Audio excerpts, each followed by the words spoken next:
Hello. Okay, I am doing my project on non-English speaking patients and their health concerns.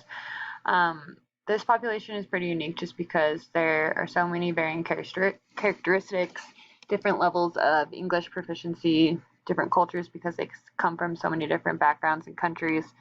They all have a different length of stay in the United States with different educational levels, employment status, and income level. The top five languages spoken in Utah are English, Spanish, Chinese, German, and Navajo. So about 460,000 residents in 2019 did not speak English at home, which is the statistic that they use for non-English speakers.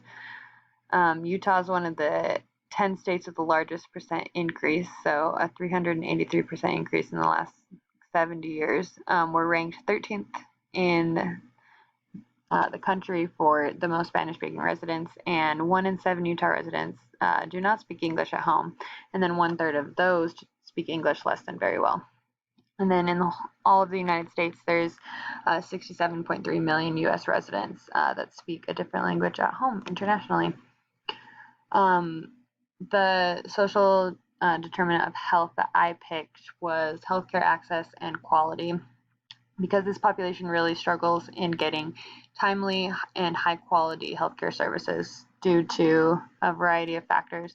One of the big one is lack of access to primary care services. So many of them don't have a primary care physician, which kind of sets them up to fail with their overall health. There's so much miscommunication due to language barriers, which drives me crazy because there's lots of ways to prevent it, but it still happens all the time. Lack of insurance and underinsurance is a big one because they're not going to go see a doctor if they don't have any insurance. Low education and health literacy levels, they might not even know that they need to go see a doctor. And then lack of diversity in research is a big one, which I didn't even think of until I got to read all these articles. So I thought that was super interesting. Um, Timely and high quality healthcare services can be affected. So, not having insurance, they're way less likely to go see their doctor. And if they do go see a doctor, they are less likely to be able to afford services, be able to afford the medications that they need. And then while they're there, if they ever get there, they're less likely to get preventative care and treatment for chronic illnesses, which is super unfair.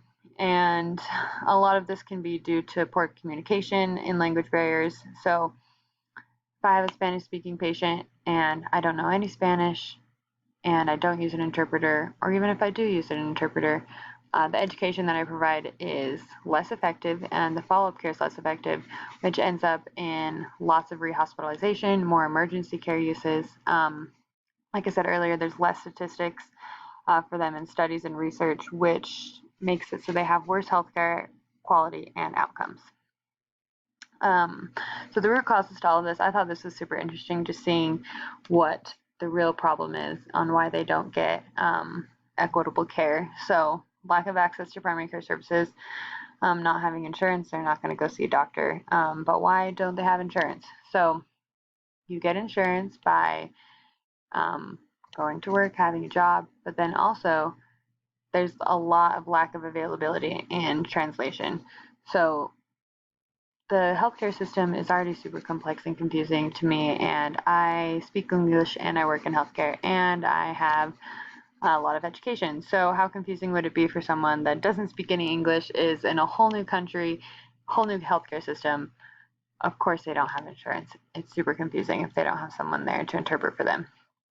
There's so many miscommunications due to these language barriers, and I see this all the time. Encounters are less patient centered, they're more generalized, and the providers are less involved if they don't speak English, which makes it so the patients are less likely to trust their physicians, trust their nurses, less likely to build rapport. And then there's lack of culturally competent care because there's not as many diverse providers. Even having one physician or one nurse that speaks Spanish or that can advocate for these people so that the physician uses um, correct interpretation and certified bilingual interpreters, they can help advocate and help clear so many miscommunications. But a lot of times, physicians and healthcare workers are very stubborn about it, and it drives me crazy.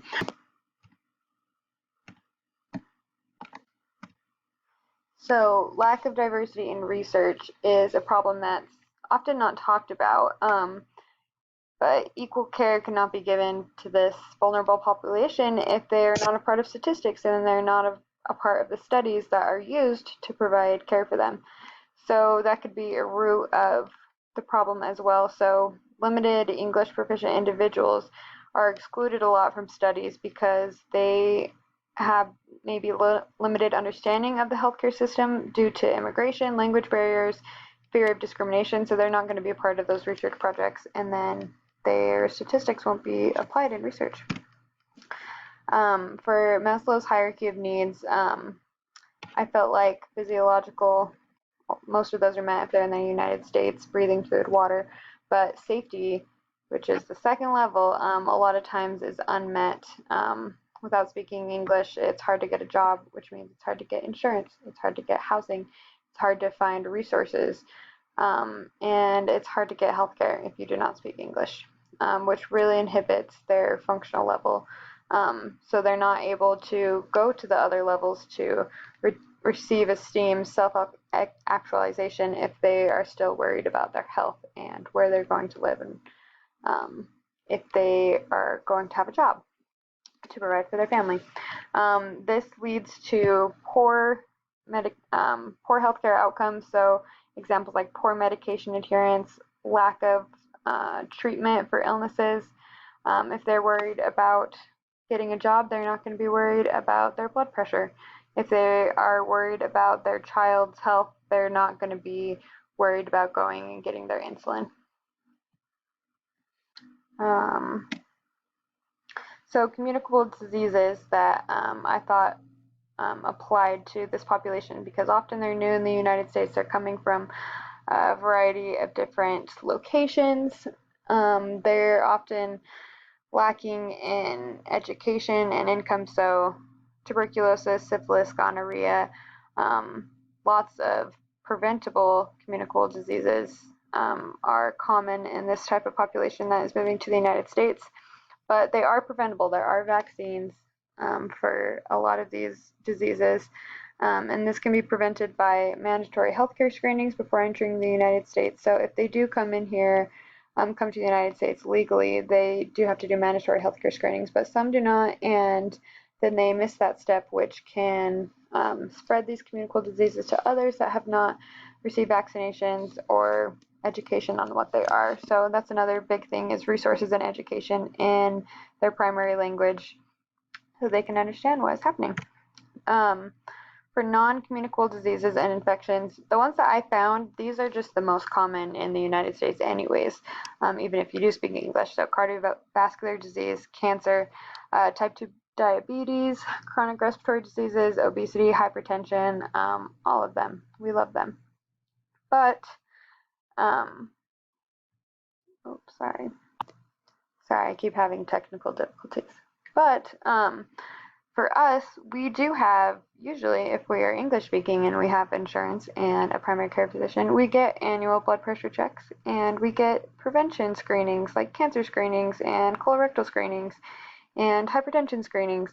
And we get counseling from our primary care provider to say, hey, your blood pressure is high, your cholesterol is high, hey, your blood sugar is high, you should do this, eat this, stop doing this, and wow, avoided type 2 diabetes, avoided cancer, avoided obesity.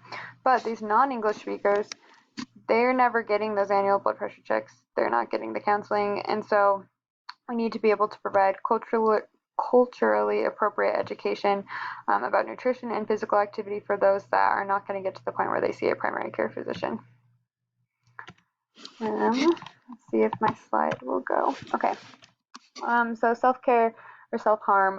In this population, there's higher rates of mental health problems because they have fewer social ties, lower levels of social integration, language barriers, differences in community, new family dynamics and relationships, and lack of depth in history. So a lot of them need referrals to counselors, support groups for work and cultural activities. This other one I didn't really think about before doing this project was the risk of harm by or to others. So many of those that move to the United States are refugees, so they are moving from countries and places where they experienced extreme violence.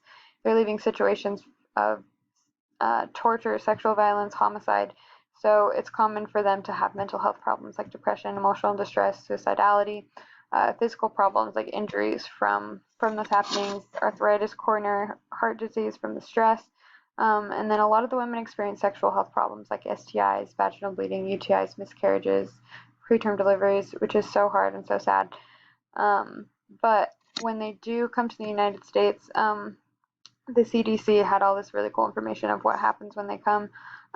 They receive post-arrival medical screenings, and they create refugee health profiles that are specific to the country or the place that they were at before.